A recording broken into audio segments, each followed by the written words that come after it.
Today on Food, Nutrition, and Wellness, we're talking food ethics. So stay with us, we'll be right back.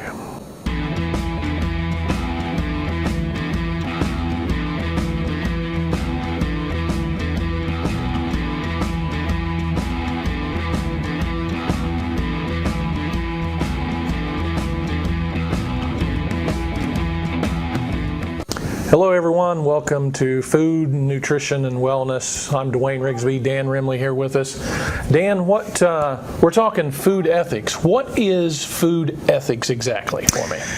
Well, let's break it down a little bit. Let's talk about, we know what food is, right? Yep. And let's talk about ethics. What are ethics? Yeah, what does that mean exactly when we talk about when you said ethics? Ethics could mean a lot of things, but in the world of food, I guess. Right, so ethics is kind of like, very simply doing the right thing, right? So includes, I guess, more of a formal definition that's actions, decisions that we make every day that are that we think are for the common good. Okay.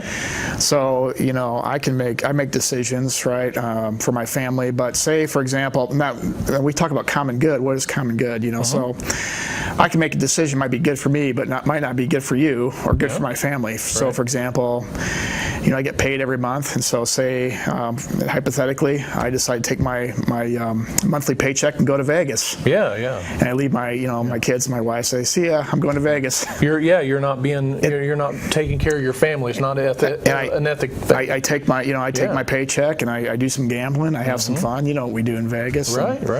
Come back home, I can't feed my kids. So, right. Exactly. So it might be a lot of fun. It might be good for me, but might not be good for my family. So, so it's things that we do, things that we judgments and decisions and actions that are we think are for the common good. Okay. And also they're guided by values that we have. So we have values, and values sort of guide our decisions that we make. So we tag ethics onto food. So food ethics are actions and decisions that we make about food that are guided by a shared set of values maybe that we have. Okay. And so we make decisions every day about food. We go to the grocery store, we purchase food, we consume food, we go out to eat. So all those decisions can be ethical decisions that we make. Right. So when we go either out to eat or out to buy groceries and things, obviously you're saying ethics come into that. So are we trying to ethically be food conscious of what we're eating at the same time? So we're maybe buying the right foods, we're trying to order the right foods, and so that's where more of the food ethics come in. Right. So when we make decisions, we all have values, right? Whether we realize it or not. Anytime we make a decision about food, it's guided by things that we think are important. So could be cost. We make this, maybe we want to purchase foods that are the cheapest foods. Or we may be more concerned about the healthfulness of foods or how well they taste. So we kind of have, we prioritize values when we're making. Some people are more concerned about the healthfulness. Gotcha. Some people are more concerned about the cost. Some people might be concerned about whether these foods are, environmentally friendly or eco-friendly. All these kind of values come into play when we're making decisions about food. So that's what I'd like to talk about today is some of those values that are, that we take into consideration when we're thinking about food, buying food, serving food, when we go to the restaurants, things like that, actions and decisions about food. And, hopefully some of these values might be some things that you might not have thought about when we're purchasing food. So maybe by the end of the talk today, and you're at the grocery store, maybe you might be thinking about some different things when you're shopping for food. Okay. So, well, we've got some slides we're going to go through, so let's go ahead and get started. Okay. Let's talk a little bit about food ethics, and so I want to talk about values that we consider when we're making decisions about food.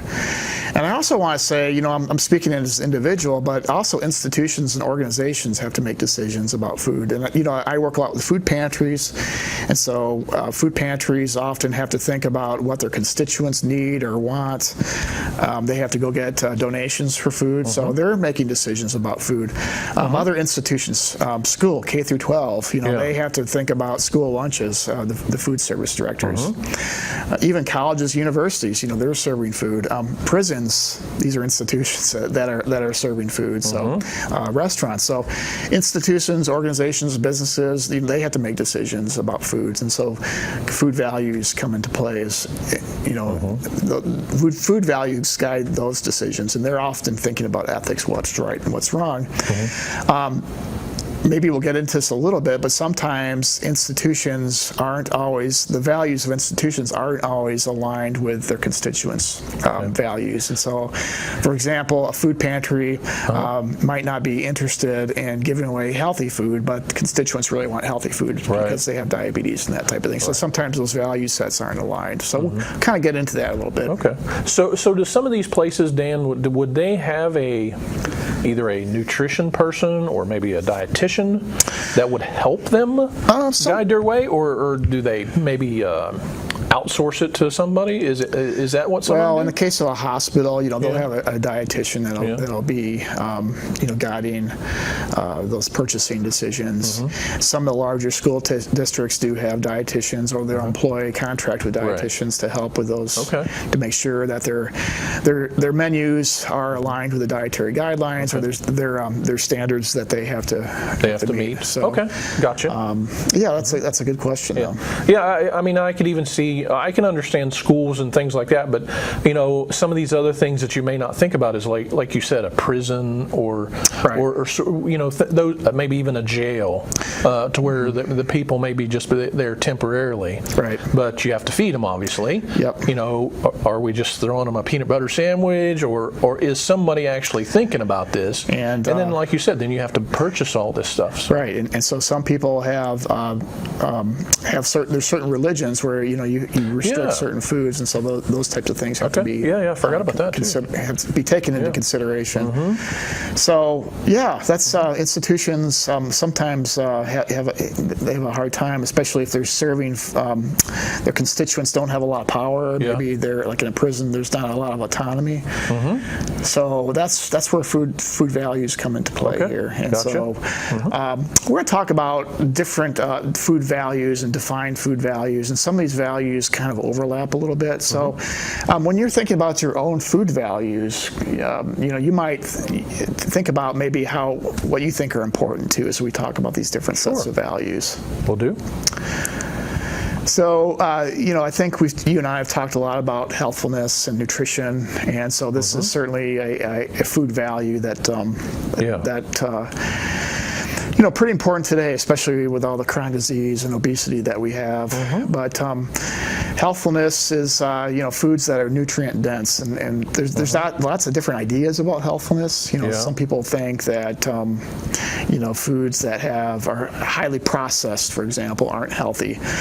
But in this definition, and these are how we define these. This is a little bit of background in this.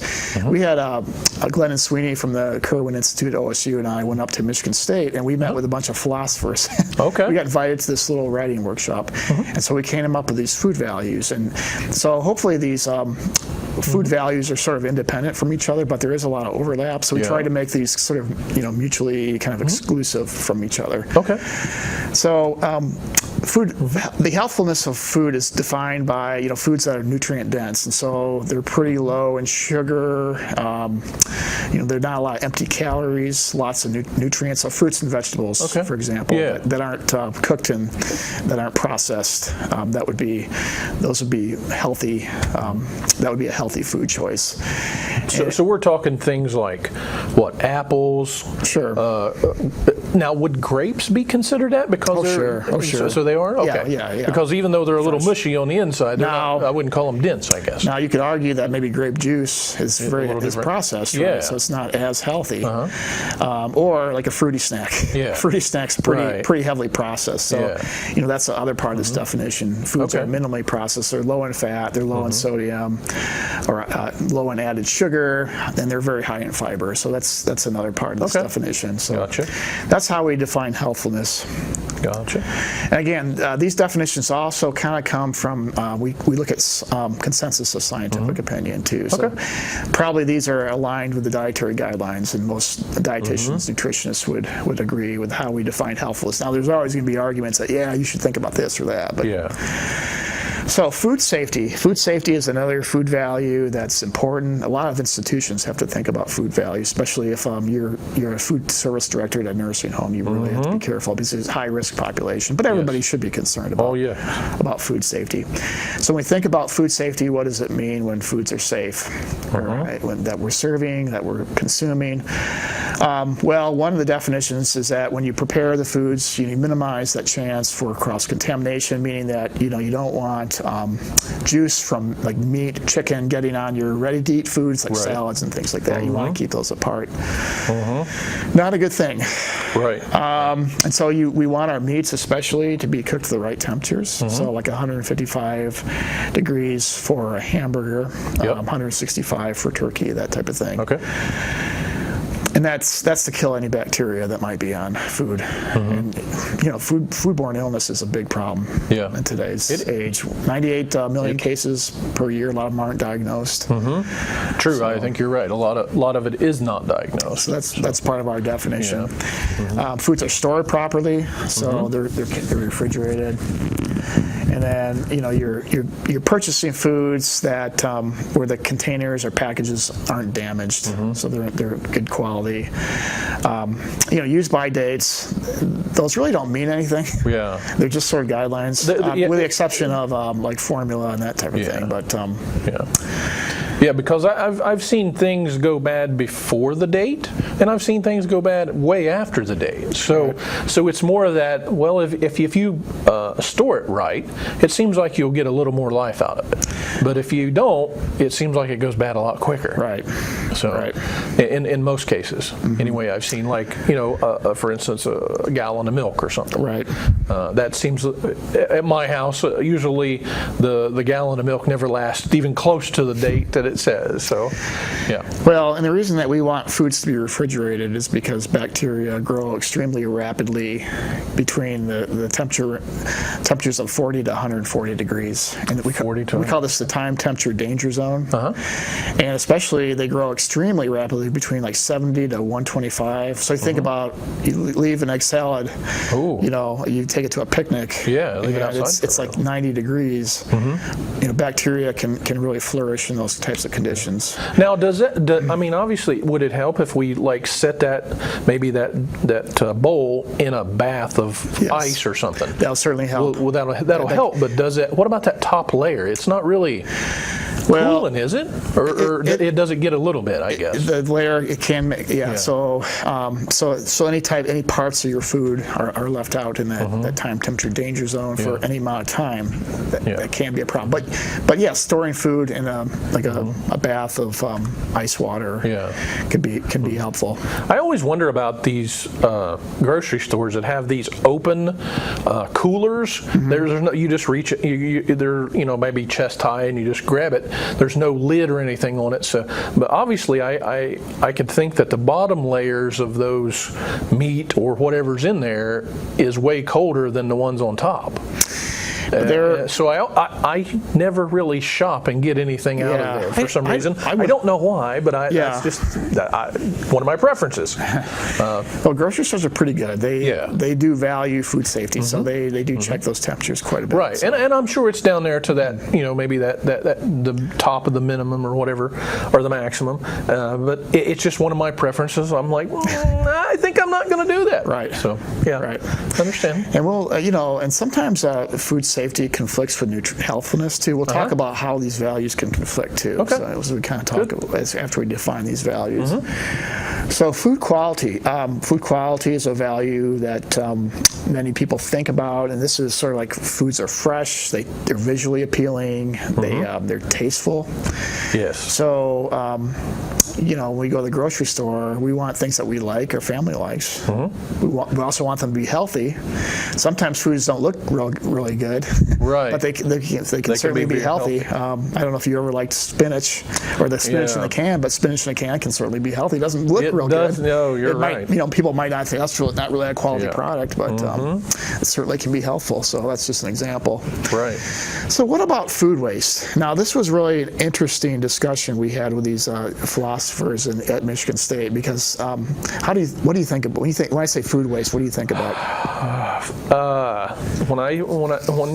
When you say food waste, it's all that extra food that's on the plate, or I also think about the food that maybe a restaurant has that doesn't get served. Right. So it hasn't even seen the public.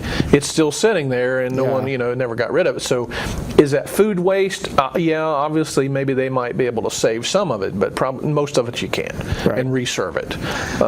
So that's a lot of waste. Right. That's the way I look at food waste. So yeah, and it was an interesting discussion because these philosophers are saying, well, you're kind of thinking about food waste in the sense of humans not getting food. Yeah. But the point that some of them, the point that the philosophers were making was that, food really isn't wasted, because if you throw it out on the curb, there's going to be bacteria that will get it, or a raccoon will get it. So it helps wildlife. So something else is eating. So we're all caught in this food web. It was just kind of an interesting philosophy. But I think when we think about the common good, we're really talking about people. Right? Yeah. So we mentioned. I think that's the majority of what we think is food that we waste. Right. It's not used directly for our purposes, even though we're all connected, right? In the web of life. But like in your slide, we're talking about maybe throwing it away or recycling it, and it turning into some compost that we can put it back. So we think about food that can be consumed by humans, but it's not available immediately to humans. And then foods can be composted. Some foods can be composted that aren't high in fats and that type of thing. And then we also think of food waste avoidance as foods should not rot, expire, or become inedible. Okay. So, food pantries, this is obviously it's high value for them. They want to make sure that, that the food is not wasted, that people give the food pantries food so that they can distribute food. So, now a lot of the food pantries, a lot of the food pantries, don't they have an issue with fresh food though?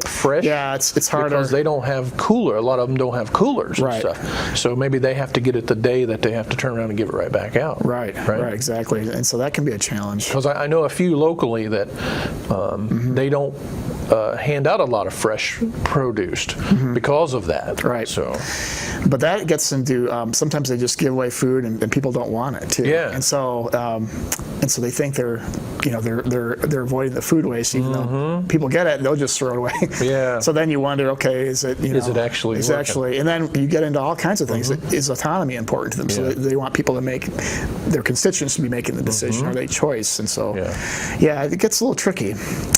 So cost. I mean, we go to the grocery store. We want the cheapest things that cost the least amount of money. And so, I mean, obviously this is important. Yes. And when we're making decisions about healthfulness, sometimes healthfulness can conflict with cost, right? Yes, we want definitely. foods that are cheap, but cheap and affordable and healthy. We hope we find those. Those types of foods. But sometimes, we might want fresh, but it's more economical to buy canned frozen. Even though they're just as healthy, they might, the quality might not be the same. So we have all these kind of these different values that sort of come into play when we're making decisions. You see how that kind of can confuse people? It does. And now is canned wouldn't it have a lot of salt in it versus obviously fresh or frozen? Well, and I don't know exactly what all it takes to freeze it. Freeze something, is it just stick it in the freezer? Well, I mean, they must put some kind of preservatives or something in a frozen too, right?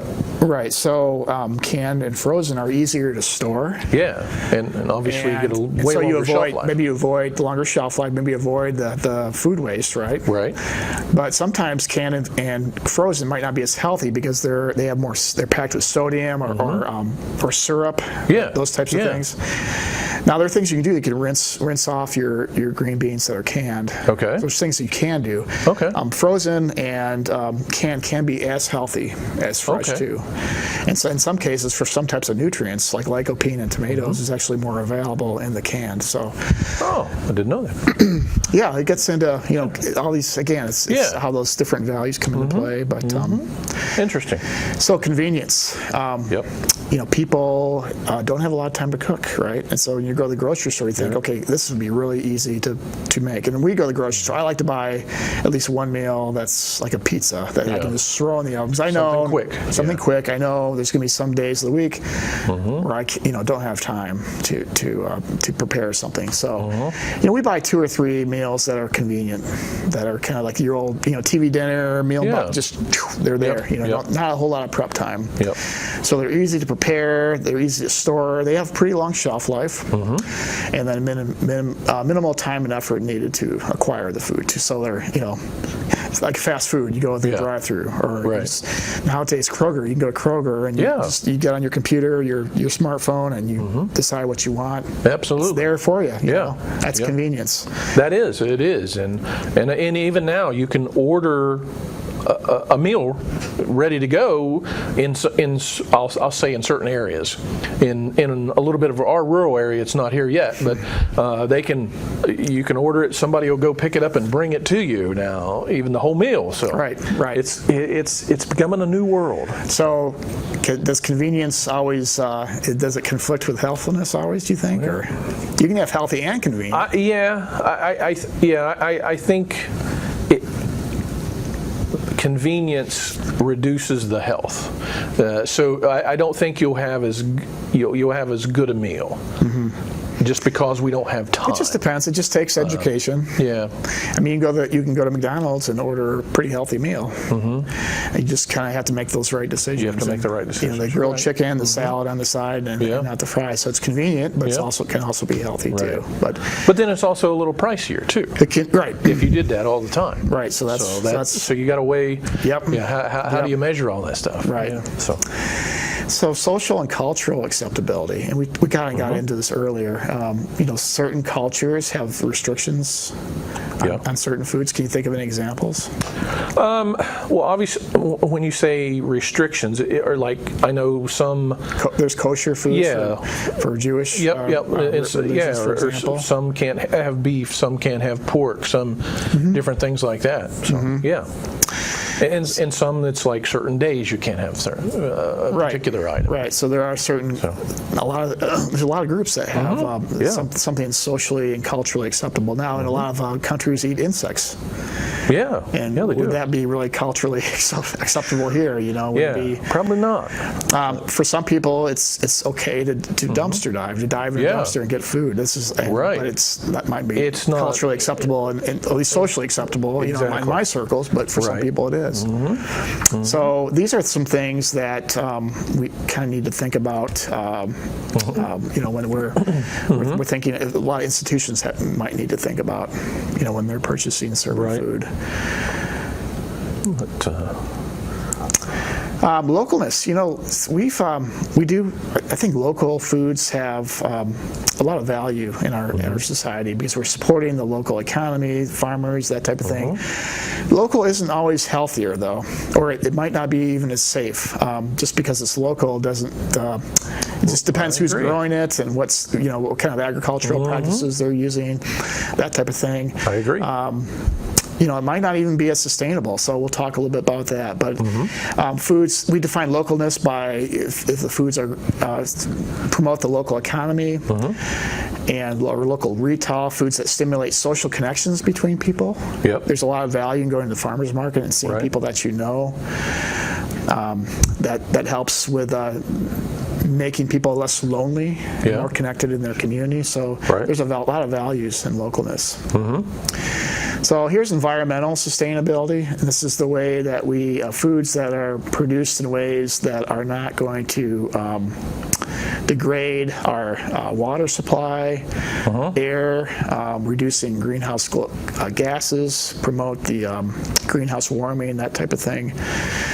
So this can be somewhat controversial, but a lot of people are a lot of young people especially are very concerned about this as well. So can you give me an example, Dan, of this?